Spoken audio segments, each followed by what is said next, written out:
সালাম ফিরাইতে দেরি, শয়তান ওইখানে পিছনে বাহির থেকে রশি দিয়া টানে, একটা টানে বাইরে নেয়, তাড়াতাড়ি আয় বেটা।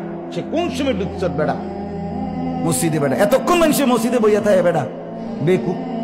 যদি বলে আও 4 রাকাত শুনো, আরে রা শুনো তুই হে বাবরে হে বেটা মনে হচ্ছে জোনায়েত বাগদাদি হয়ে গেছে, শূন্য তো ফুটতে হবে বেটা। কত মানুষে ফরজও পড়ে না, তুই তো মাশাআল্লাহ ফরজও করছ, হে চিন্তা করছে হ ঠিকই তো আস। কত মানুষে তো পড়ে না, আমি যে এত্তেবেলা পড়ছি এটাই তো খোদার উপরে বহুত বড় এহসান করছি। নাউজুবিল্লাহ, নাউজুবিল্লাহ।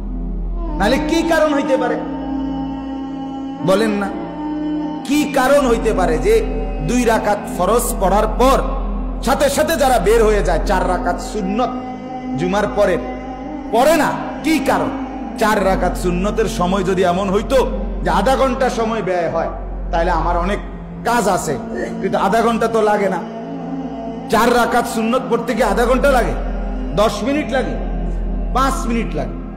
5 মিনিটে আপনি কি কি সাগরটা উল্টে এলেবেন?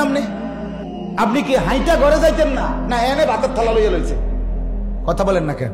আপনার ভাতের থালা কি এই দরজার কাছে? তো আপনি হাইটা যাইতে একটু সময় লাগতো না?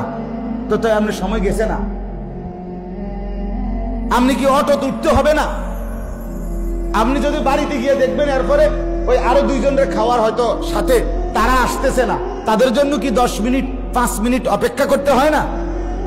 তো তাইলে অথবা বিবি বলছে যে তরকারিটা একটু গরম করে দিতেছে, আপনি কুদ্দুর বইয়েন 8টা দোন, এরকম কারণে কি কিছু সময় যায় না? তো তাহলে এখানে এইটুকু সময়ে কি সমস্যা হলো? না, মূলত এটা আমার দরকার নাই, আমি নামাজ দিয়া করব।